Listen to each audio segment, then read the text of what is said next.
Isa rin ba kayo sa mga Paris lover dyan at ang hanap nyo ay friendly budget lang? At kung alam nyo to Postema, here at sa Cavite, tara at subukan nyo itong 100 pesos lang meron ka ng Paris overload at soft drinks. Syempre kung gusto nyo magpa-add ng sabaw at kanin nila ay pwedeng pwede.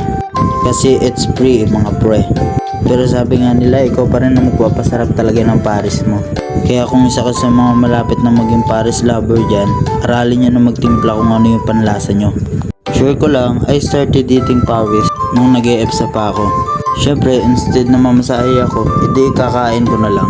Sabay tulog na lang pagdating sa bahay, ganun. Saka nga pala, huwag nyo nang pansinin yung mata ko dyan. Camera effect lang yan, kagagawa ng kapatid ko.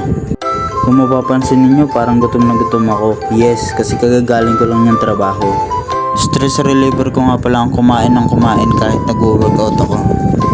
Syempre, aaminin ko na, ang daling magpataba, ang hirap magpapayat. So yun guys, kain po tayo.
Salamat, uuwi na rin busog siya ako. Tamang lakad lang, pampatagtag.